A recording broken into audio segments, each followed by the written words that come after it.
My guest today on Float Activity is Stacee Magee. She is a world-renowned medical intuitive and author of Soul Purpose. In her practice, she helps people discover their soul purpose by interpreting spiritual messages within their body. She also talks about the spiritual meaning of your tattoos, birthmarks, and more. Stacee is known for her ability to connect with the energy of others and read them like an open book. I came across Stacee on TikTok. She has a big loyal following, and she has worked with clients from all over the world, including celebrities and public figures. Stick around for this interview because there's some surprises that we have in store for you, and I will see you on the other side.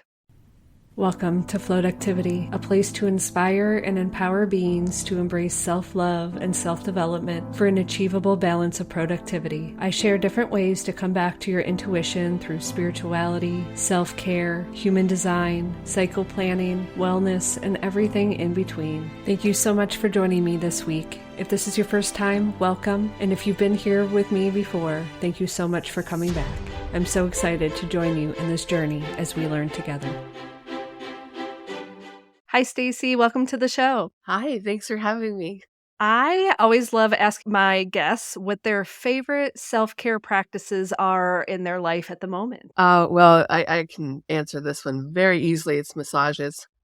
I literally just had a massage before we got on, and I'm like, "Ooh, this feels so good." And the gal that I work with does like a little bit of energy work as she does it. And like she was like releasing some generational trauma as we went. And I was like, this is just like, it's heaven. So that's my favorite one right now. I have lots of others. Awesome. I was actually going to ask if she had like energy work embedded into it because I feel like a lot of spiritual people like they want a massage, but they want to go deeper with it. And so I love that. And I would love to know how long you've been seeing this woman for your massages. Oh, I actually have two people that I see. One does massage with sound therapy, which is like freaking awesome. And then the other does the energy work. So it's been about 3 months, and we were actually having this discussion as she was healing. She's like, oh, here's a generational trauma here. And she'd poke the area. And then I'd feel it in a different part of my body. And I'm like, oh, that's a generational trauma related to da da da da. And so we were like having these conversations of like, she's like, I feel a generational trauma here. And then I'm like, I'm going to tell you what it is. And so it was really cool. It was like this interactive discussion where I was teaching and she was learning and I was learning and she was teaching. And it was super cool. I love that. My massage therapist does more than just massage. And so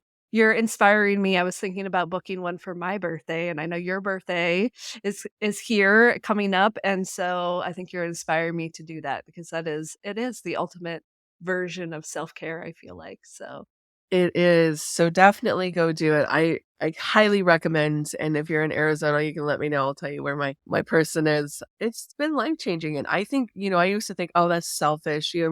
My whole thought process with self-care is selfish. And I was like, it's so selfish to spend like that kind of money on just a massage. But it's become vital to keep me going so I can do the work I'm doing too. I think that's important that you say that self-care is vital. I think so many people have been conditioned to make themselves think that self-care is selfish. It's been a pain point, a journey of mine, and I actually had this lesson come up yesterday. I had the opportunity to go paddleboarding, and I kept feeling really guilty for it. And it was like, I actually have time to work. I should be working. And I decided to go, and I had so much clarity around how I'm going to serve others and what I can do in my business on this afternoon more than I would have had just sitting and staring at my computer. So I think sometimes what we get out of our self-care is more than what we can really do by thinking and doing the things that we should be thinking that we should be doing. So Yeah, no, I'm with you on that. The more that I put thought into stuff, the harder things become. And if I just release and let things flow, it's so much more powerful. yeah. I definitely feel like a lot of people have that pain point in their lives that we should be doing more than we should be being or, accepting these things around us. And so Well, self-care is important and, going with the flow in that can always change. I love when people create these toolkits of self-care and just saying like when I'm overwhelmed, this is what I need. And when I want to love myself, this is what I need. And then that way, when you have those moments, 10 minutes, an hour a day, you really can just look and say, "Oh yeah, this is exactly what I need. This is what my body, my mind, my soul needs at this time." We're conditioned, I think, as a society to believe that we must always work hard and to never stop. And, I've been doing a lot of research on this and I've been looking at different cultures and there's this interesting, I don't know what the word, if dichotomy is the right word, but you have these cultures like in the Netherlands where they have the Hug culture where they rest and they relax and they have family time. And per capita, they actually consume more meat and sugar than we do in the US. And, those things are interconnected with heart disease, but they have lower instances of heart disease there. You look at Japan where they actually have some of those cultures that have lived like the centenarian cultures, the green areas that have lived very long times. And it's a very slow natural culture. But then you go to like Tokyo where they're like really fast paced and high stress and they eat the same diets. And they have a lot of people who literally die at work because they're always stressed out and working all the time. There is something to be said about self-care that's incredibly powerful. And I don't think we need to be working as much as we think we do. And I think during COVID, a lot of people realize that. They're like, oh, hold on. Yeah, I was definitely one of them.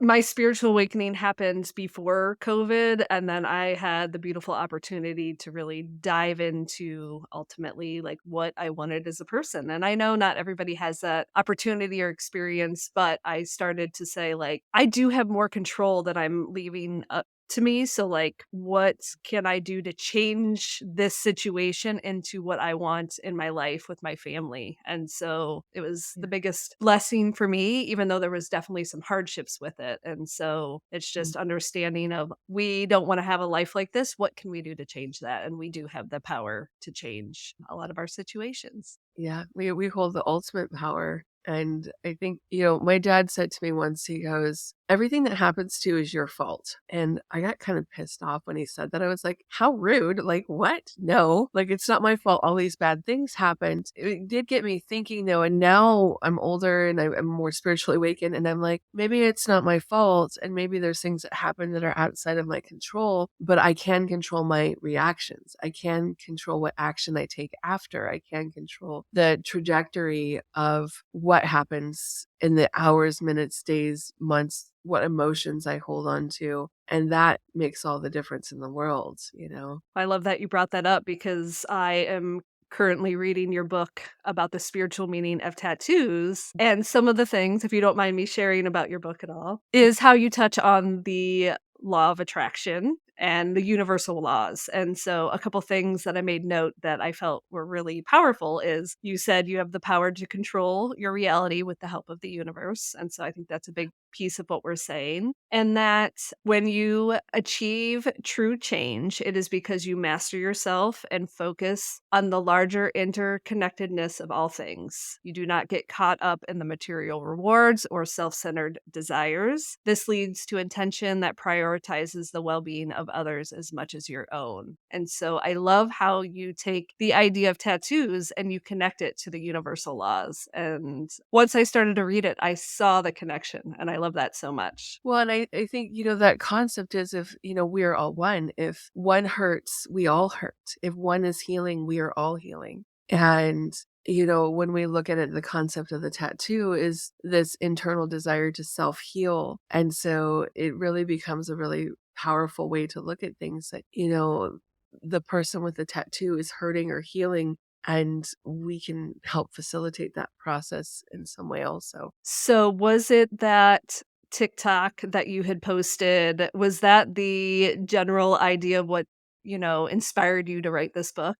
Um, yeah, the TikToks were actually what inspired me because I had kind of started to understand this concept with birthmarks about 5 years ago. And I talked about it in the book how there was actually this moment where I was at this little medical convention with my husband where I was like, oh, tattoos. Oh my God, they're healing, they're releasing, and like this epiphany. And I started sharing it on TikTok because it was just like this little weird thing. And I was like, oh yeah, look, I can tell you what you're healing. I can tell you about your personality based on where your tattoo is. And people were like, yeah, I love this. And the funny thing is that I was still really focused on that birthmark book. And I was like, I'm not gonna write a tattoo book. Like nobody's gonna want to read a book about tattoos. Um, and then I started to realize as I talk to my audience and my people that no, like everybody wanted a book about tattoos, and that I started writing it. And that book I've only been writing for about three weeks, maybe a month at this point. It just flowed. It was like psh, bing, bing, bing, bing, and I'm nearly done with it at this point, and it's going to publish at the end of March. And so it was just kind of Spirit was like, "This is where you need to be," and I didn't really think of myself as someone who would produce a book about tattoos. It was like, no, I want to talk about healing and soul purpose and, all the flowery spiritual stuff, not tattoos. Well, I think it goes to show when you're flowing with the universe, how the universe will provide you with what you really want to talk about and taking that connection of spirituality and tattoos. And I have 2 tattoos, technically 3, but I have 1 tattoo over another tattoo. Wow. But how it resonated, I want to say that's how I found you on TikTok, but I cannot remember. I've been following you for a while, but I would guess that would probably be the reason. Yeah. But so much so, I had a friend who went through some really hard trauma in her life, and her latest tattoo resonated exactly with what you said. And so I had reached out to her and was like, I want to let you know that like what you're going through, it's being seen and heard, and like your tattoo, like that's your way of healing. And she just was like, I'm gonna cry, like just knowing that that was such a connection to it. And so it's showing that the things that you do may reach more people than you realize. And seeing that, another reason that I wanted to really dive into your book is I've found, looking back, that I tend to get a tattoo like every 10 years. So when I was 20, when I was 30, and I'm going to be 40 in April. And the last year, I'm like, I want to get a tattoo and I want it to be really purposeful and meaningful. And I had an idea of where I wanted it on my body. And when I read about that area, I was like, well, that is exactly where I'm going to put it. So it was just confirmation of what I want and where I want it is most likely going to be the case. But stay tuned. I'll let you know. I love that, and it's really interesting. I don't know if you know this, but even on a physical level, every 7 years, 7 to 10 years, your body is completely genetically different because the cells change over so much, and so your body. That makes sense. Like every 10 years, you're like, I need to release something else. My cells are different. My body is different. And it's funny, people ask me all the time, like, where's the best place for me to get a tattoo? XYZ, da da da. They could come up with like things, and I'm like, well, what do you want to heal? What are you healing? That's the question. What do you want to heal? And that's where you're gonna get a tattoo. And as I was researching for this book, and I haven't put this in this book, but I feel like I need to put a section of this in this book, is that they actually found a tattooed mummy, and I'm brain farting but there was tattoos over acupuncture points, over the knees, the wrists, the legs, and they also kind of determined, the archaeologists, that it was intentional for healing. And I was like, oh my God, yes.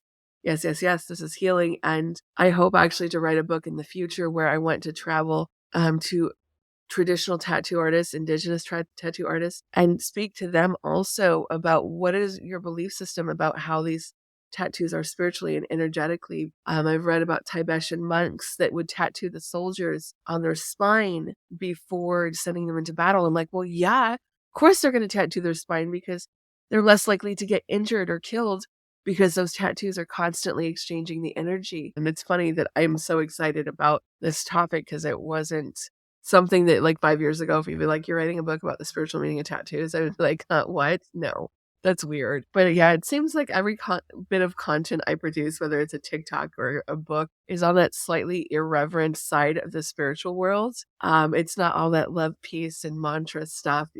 So Yeah. Well, healing is, one, a forever journey, and two, it's deep, yeah. it's dark. I mean, I think a lot of people think this like enlightened spiritual journey, and it's beyond that. And so there's so much healing behind it, and it makes sense how getting tattoos can have that connection. And I love that idea. I think beyond a book, it should be like a YouTube series or even a TV series, because I think people would want to see it and see maybe some tattoos and stuff like that, or at least have some imagery in the book too, because I think being able to visualize what they're saying would be great. And I think just in general, honoring, the cultures. I love that idea, and I'm always into learning more about how to honor it and be able to kind of bring it forward too. Yeah. Well, and I think too, there's this process of also releasing the stigmas around tattoos, because I'm turning 44 tomorrow. And I grew up, people with tattoos were to be avoided. They're scary. They are not people you want to be around. They're prison inmates or,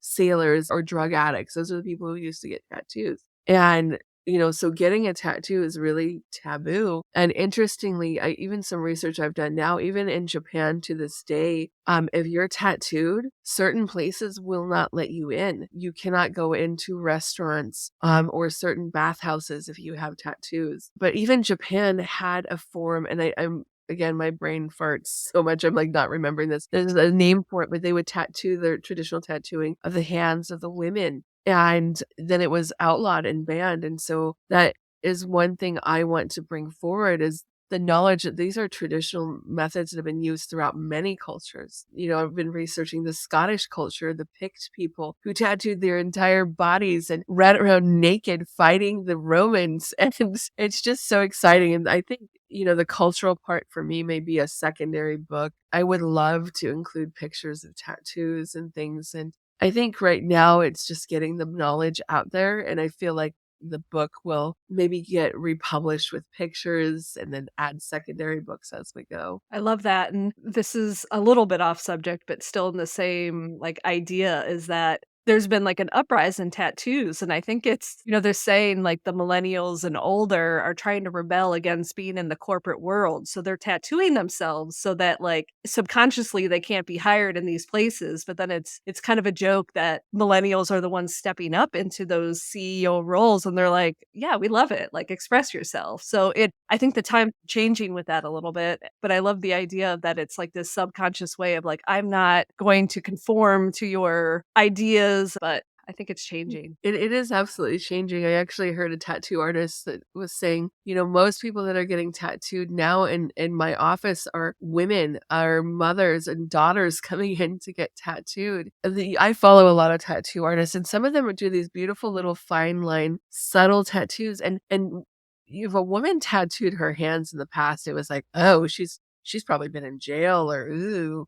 But now it's like, there's no stigma. It's like these beautiful tattoos and they mean things and they're delicate and just absolutely stunning. The way that the artwork now is just, it's incredible. Makes like this masterpiece. And I had this discussion with somebody online where, we were talking about it and people were like, oh, well, don't damage your temple. Your temple is a gift from God. And I said, well, we decorate our churches and our chapels and our temples. We put curtains up and flowers, and why not our bodies? Why not add beautiful artwork that can be healing? So Yeah. I do love the idea of the fine line tattoos because that is I see that more in the tattoo that I'm getting and that there is more of a feminine space for it as well. We've kind of had this conversation in the past of, being more in our masculine than in our feminine, and a lot of my spiritual awakening was understanding that my feminine is really important for me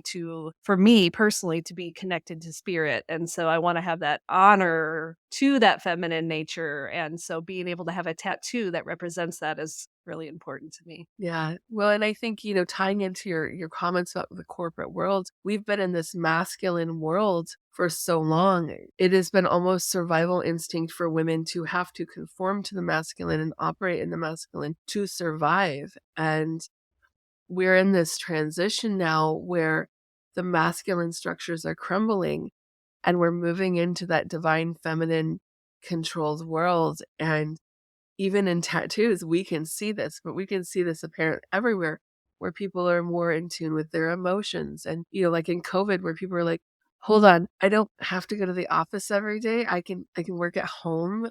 Wait, hold on. I don't need to do this corporate BS. There's other options. And everyone's starting to awaken to the fact that, wait, these structures in this world are not what we need or want. They're not good for us. And we don't have to do them. We don't have to work a 9 to 5. We don't have to burn ourselves out.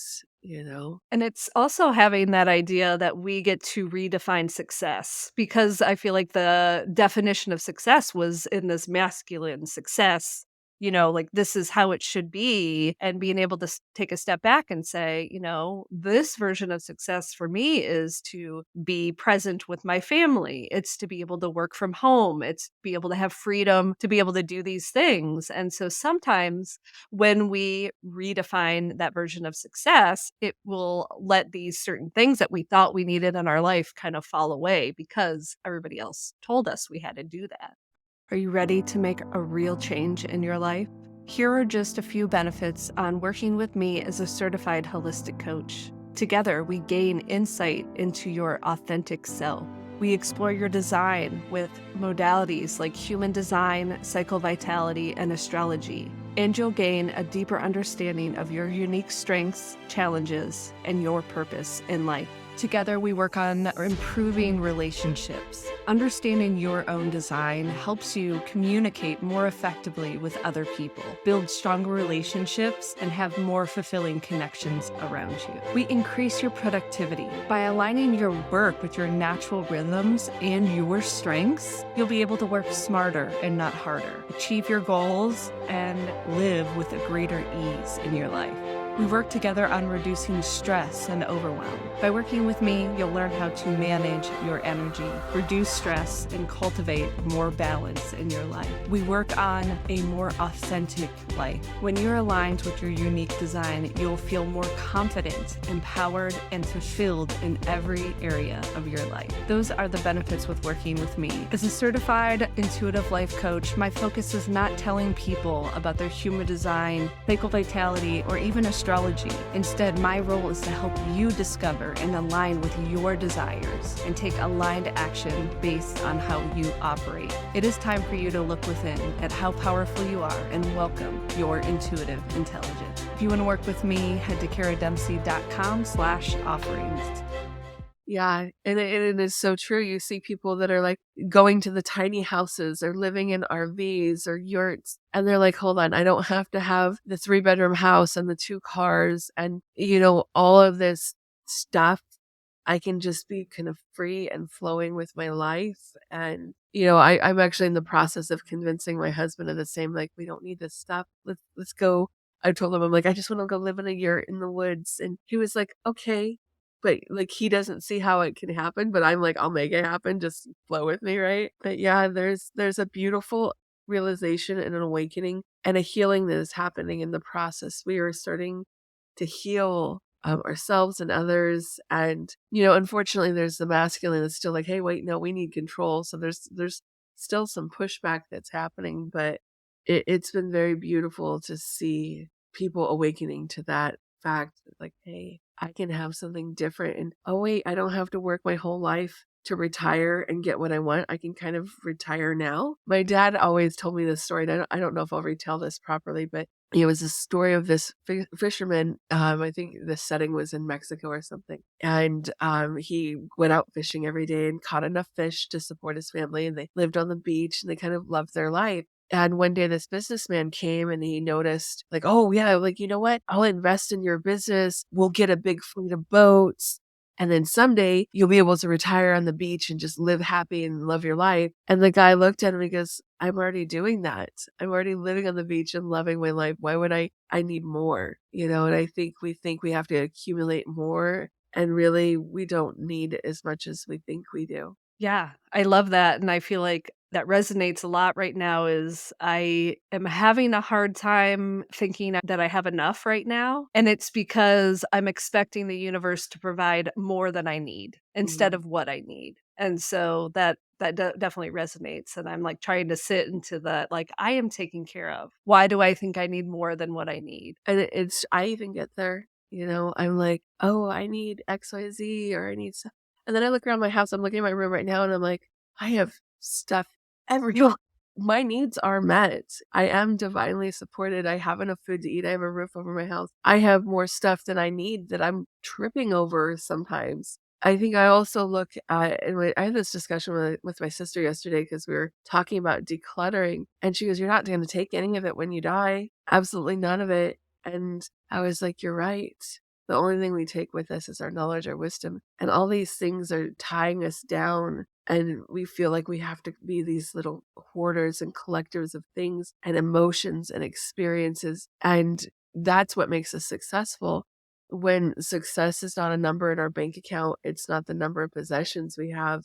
At the end, the success in our homes and our hearts and our families. Like for me to be truly successful, it's helping people heal. It's, teaching people. It's leaving a legacy of healing that will continue instead of a legacy of stuff. Like my mother-in-law's like, she collects antiques. She's like, I'm collecting all this stuff so you can have it when when I die. And I'm like, I love you, but I don't want all your junk. I don't want all your tchotchkes. I don't want your cabinet full of crystal, and rather you not buy that stuff because it's just all stuff that we're going to have to get rid of, Yeah, I feel that. My one of the words that describes my 2023 is simplify. I'm trying to simplify my life. I'm trying to simplify my messaging. I'm trying to simplify it all. Because there was a point in my life where I was trying to prove my worth so much that I was complicating it. I was complicating everything around me. And so a part of that is getting rid of stuff. I get overwhelmed by stuff. I have my whole life. And I think some people always probably think when it comes to gifts and things that I want,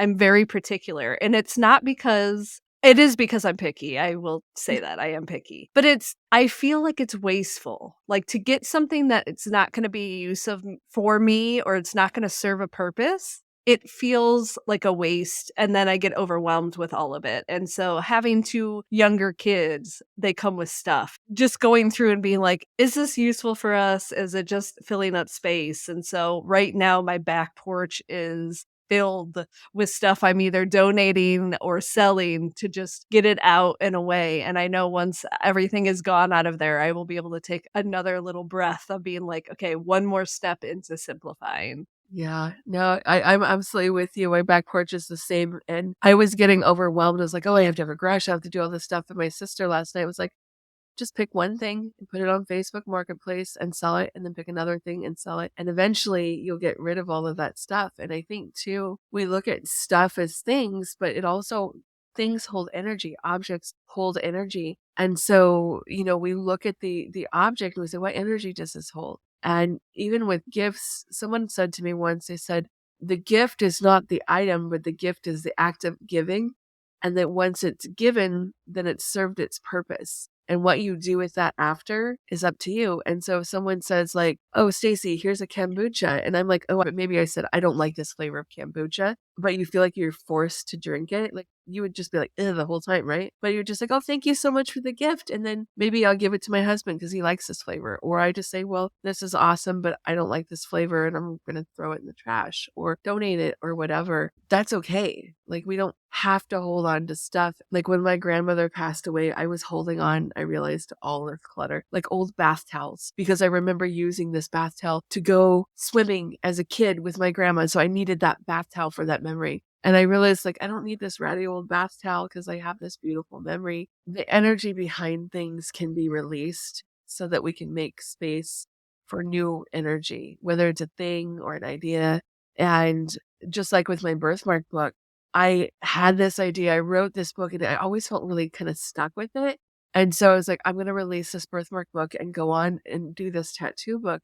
And when I set it aside and released it, that tattoo book just flowed. And even my husband, who's quasi spiritual, is like, this is the book. This is the book that people are going to want to read from you. And I'm like, I don't know, maybe it is, maybe it isn't. I'll see when it comes out. But it was very interesting how easily it flowed once I released and I let go. Just like you said with paddleboarding, I just released and went, and then I got all this stuff that came to me, right?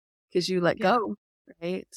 Sometimes we hold on so tightly to things and emotions and even our traumatic experiences. And it sounds horrible to say like we're intentionally holding on to trauma because we like the feeling of it, but we get so used to being in the trauma, we don't know how to get out of it. We get used to being the victim and it feels like a badge of honor or a badge of courage. And it affirms, yes, something horrible happened. And you're justified by holding on to that emotional clutter. You're justified to holding on to that trauma. And like the first time that someone told me that I needed to forgive, I was like, you're foolish. I don't know if I can curse it. I curse a lot. I'm like, really? Yeah, you're fine. Well, you're full of it. Like, no, I'm not gonna forgive them. They hurt me. That's their fault, right? Now I realize that not forgiving is only toxic to myself, and that most people who cause harm to us don't care that they did. And if they may not even be aware, and we're putting them in control of our healing process. That's why I love the idea of tattoos, because it's taking control of our healing process. It's saying, you hurt me, I'm going to release. I'm going to put a visible reminder on my skin that I'm in control now, that I am healing now. And yes, I do understand there's some people that still haven't healed who have tattoos, right? But I like to focus on the positive healing messages, that we all have potential to heal. And even if we're not quite there yet, because there are some people that are, not so nice, that have tattoos too. But if we looked at people with tattoos as like, even if they're not a nice person, like, oh, that's what they're healing, that's what they're about, we would have more compassion for them. And we might be able to help them heal more. We might be able to help them on their journey. And, some people don't want to heal, and that's okay too. But even if we're just aware, right? We're aware that that person had some stuff that happened and they're struggling, right? And people always ask me about the dark side of tattoos, and I'm like, I don't want to talk about it, because I don't want you to look at that person and judge them, because that's not what this is about.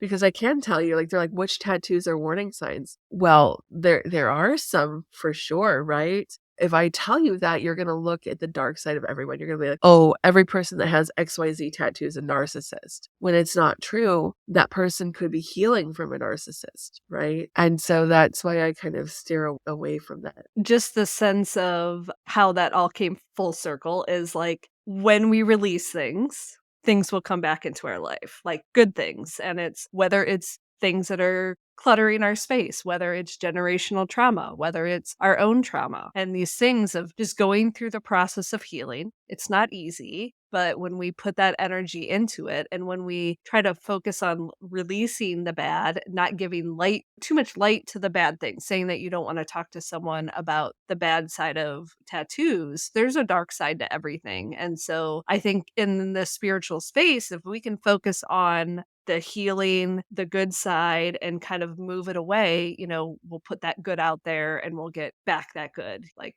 the universal laws of getting what we need. And so, it's all connected. I know you mentioned your book about birthmarks. Yeah, it's the secret messages of birthmarks. So I Yeah. have a question. I actually have the same birthmark as my mom in the same place. Mm. And then it was also a topic of conversation with my massage therapist, who also practices shamanism. And so I would love to hear your take on possibly my birthmark, if you're up to it. Of course. It's on the right side under, like, on my rib. Okay. So rib emotion. So let's kind of preface by like, what is a birthmark really quick? Spiritually, because a lot of people are like, birthmarks are focused on like how you died in a past life. So if you talk to most spiritual people, they're going to be like, you were stabbed in the ribs and that's how you died. Now, could that have possibly happened? Potentially, because it shows an energetic weakness in that area, right? It shows emotions, sometimes epigenetic generational traumas that have been carried through. So could you have had an ancestor that died of broken ribs or something around that area?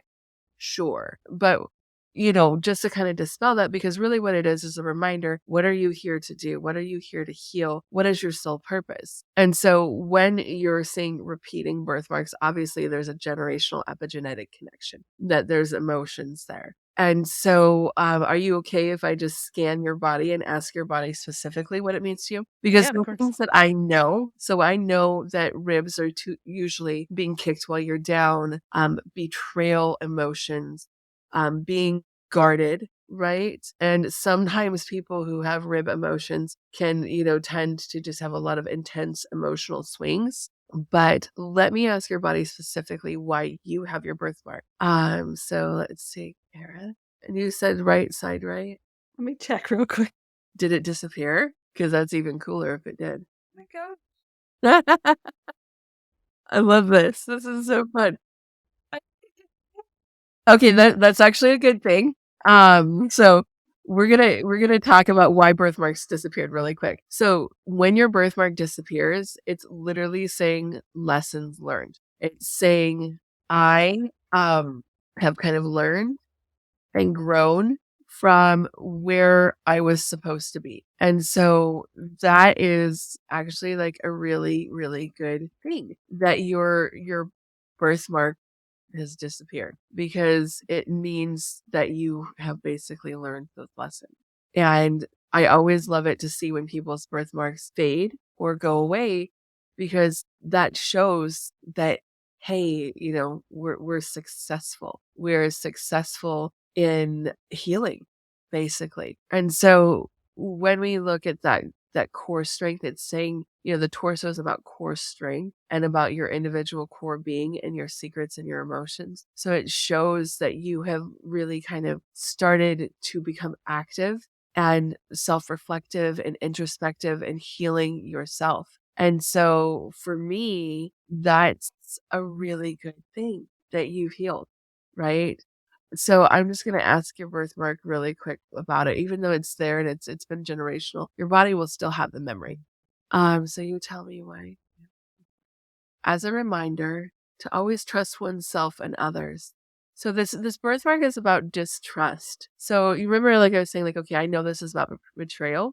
So it makes sense about, learning to trust. So this is a birthmark that reminds you to trust more. And so we're showing generational epigenetics of needing to trust and learning to trust ourselves and learning to trust others. There's also an emotion of men hurt me in there. And so that's a generational thing, that like the masculine is hurtful or has hurt you, or like your ancestor. How many generations back is this? 4. So 4 generations back, it feels like. So not just you and your mother, but it feels like it's gone beyond, that it's been carried through, from those generations. Any other messages? Okay. So what other message Spirit is saying about this is that you've learned to trust more, but your mom not so much, that your mom's still learning that lesson for her, if that makes sense. Yeah, Okay. definitely. So yeah, mom needs to learn to trust. And for you, I would set the intention that the healing you have done is sent to all generations, all levels, to receive that healing work that you've already done. Send it. And so this is why when we talk about healing is never done, like you've done your healing work, but there's ancestral healing work that still needs to happen, right? And so it's those layers. So you send your healing back and say, hey, yeah, I'm healing this, and so can you. And here's some of my healing, and allow it to pass through those lines. So I don't know if that all makes sense, but that's kind of what I got for you.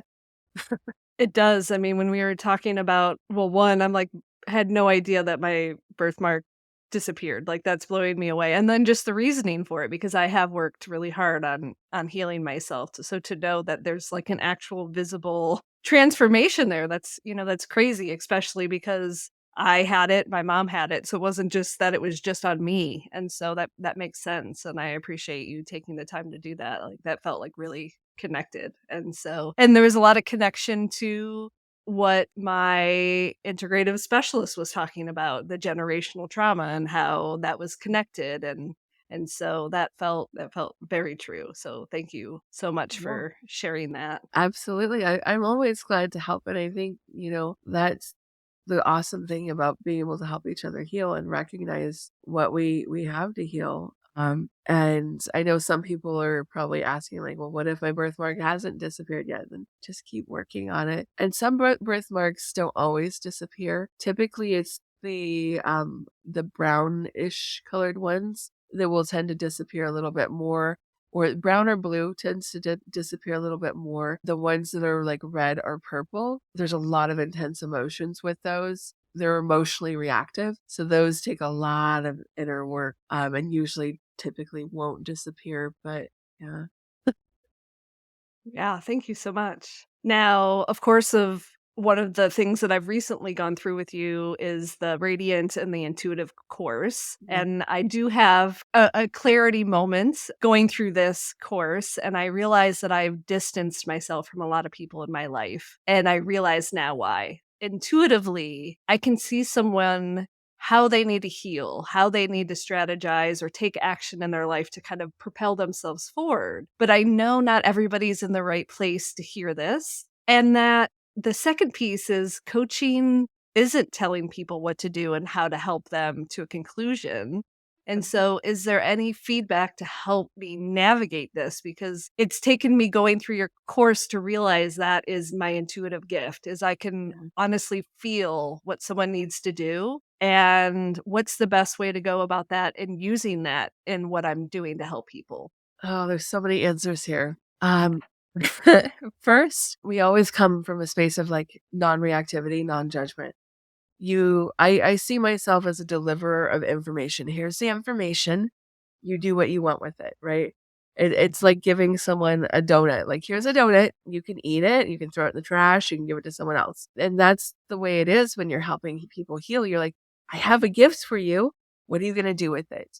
For me, the hardest part was not being attached to the outcome, not being attached to like, I have to help them heal, not being attached emotionally to the progress that they were or were not making. It was, here's your gift. You do with it what you want. And as we heal, I have learned there's kind of three things that happen. One, people are going to go, yes, going to go along with the ride. This is awesome. We're going to all heal together. And they get very excited about the healing. They start doing the healing work. That number of people is pretty small, right? Because most people, like, you point out what's wrong or you talk to them about what they need to heal and they're like, that sounds hard. I can't do that. And that's kind of the second thing that'll happen is during the healing process, people will go, oh, I'm not ready. I don't want to do this. This is too hard. And this is also why, like, you notice that you're distancing yourself from people. And sometimes it's not even intentional. You're just like, oh, wow, like I haven't talked to that person in like 8 months because their energy becomes mismatched with you. And, we always talk about high vibrational and low vibrational. I don't like to go there. I just like to say our energy is different and we're in different spaces of our journey. As a healer, your journey will not always align with people and people will ebb and flow out of your life. And sometimes people will go, that healing's not for me. I don't want to go on that journey with you. And they're going to go, peace out. Have a nice trip. And you're going to peace out people, right? Like, thanks for being here. And they're just going to fade away.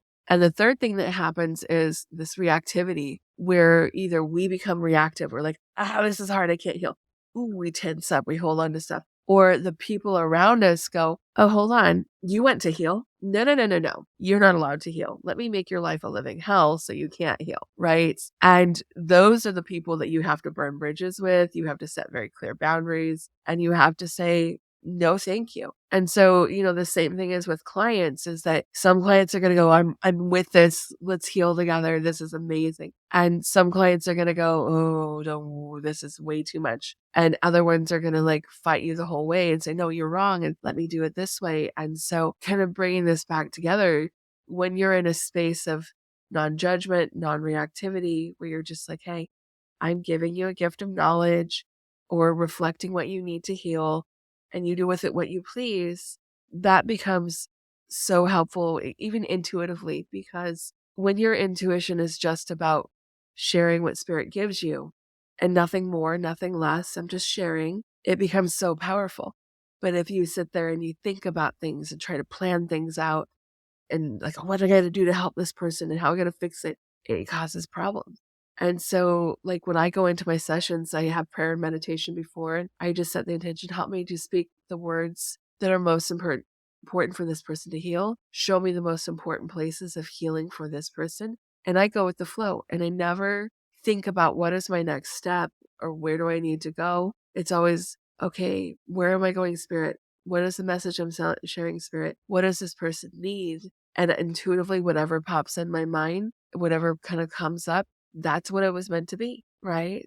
And people will book like a medical intuitive call with me, and it ends up like 99% being sole purpose. And they're like, I didn't expect my call to go this way, and I thought we were going to focus on this. And I said, we did. Remember when we talked about XYZ? This is why this illness energetically is happening, right? This is the energetic emotional point to this. And so as you heal with a therapist or a life coach, your body is going to be more reactive and receptive to the medical therapies that you're getting and the physical therapies. So I don't know if that answers your question. Yeah, definitely. No, that makes sense. I had a session with someone last night and I pulled a card. At first, I was like, I don't know how this relates. We had just gotten started, so I didn't even really know how it related. And in the end, it all connected. And it was kind of one of those where we were both like, and she was like, wow, oh yeah, that now seems like there's a reason for that. And so sometimes when, you're stuck in what you think you should be doing, like spirit or your intuition veers you off into like another realm with it. And then just some things that you were saying about how you do things. Like I've just noticed being in the spiritual space, how people are living their human design and they might not know much about it. And just how you're living in your projector world of like, our invited into it and you give it to them, and if they take it, great, and if they don't, yeah, like you're just meant to use your gifts at a point of appreciation. And your life theme, I read your life theme and I felt like it really connected, that like just how much your family means to you, and your theme is a part of that, and that the security and the future well-being of your family and your community is where your passion comes from, and that bringing your skills and your attention to detail on what your family does and your community does and how that flourishes. And so your gift is being aware of those needs of others, and that's really important to you, and helping them plan how they can improve their life is your gift, and just making sure that you're coming to clarity emotionally. It may take patience and determination, but when you're emotionally clear, that will leave you satisfied. And so the things I know about you, it's like you are living so many pieces of your human design. And so I love that when I see someone in that spiritual space, like whether they know it or not, and that's how they tend to flourish. So I love that. It's not easy, I'll tell you that. The wait for the invitation thing, I was like, I still struggle with that. I'm like, come on. Mine's not as intense as that, as being a manifesting generator. Mine is waiting to respond, but like I want to do things before they come to me. And so just even coming back to that paddleboard session was like I wanted to just start creating things, and how much time that would have wasted when I just sat and let it come to me and be like, oh, that felt good. So it's practicing our human design. We'll never master it, but it's Right. knowing that when you're on path and you're connected to it is really empowering place. And so, I just Yeah. thank you for what you're doing, and I appreciate our paths crossing. And I would love for you to tell listeners of all your offerings, like your podcast, your courses, your books, your classes, and how they can find you. Well, yeah, awesome. So my website is spiritfluent.com. All of my social media is Spirit Fluent. So any major social media platform, you're going to find me there, Spirit Fluent. No extra numbers or hashtags.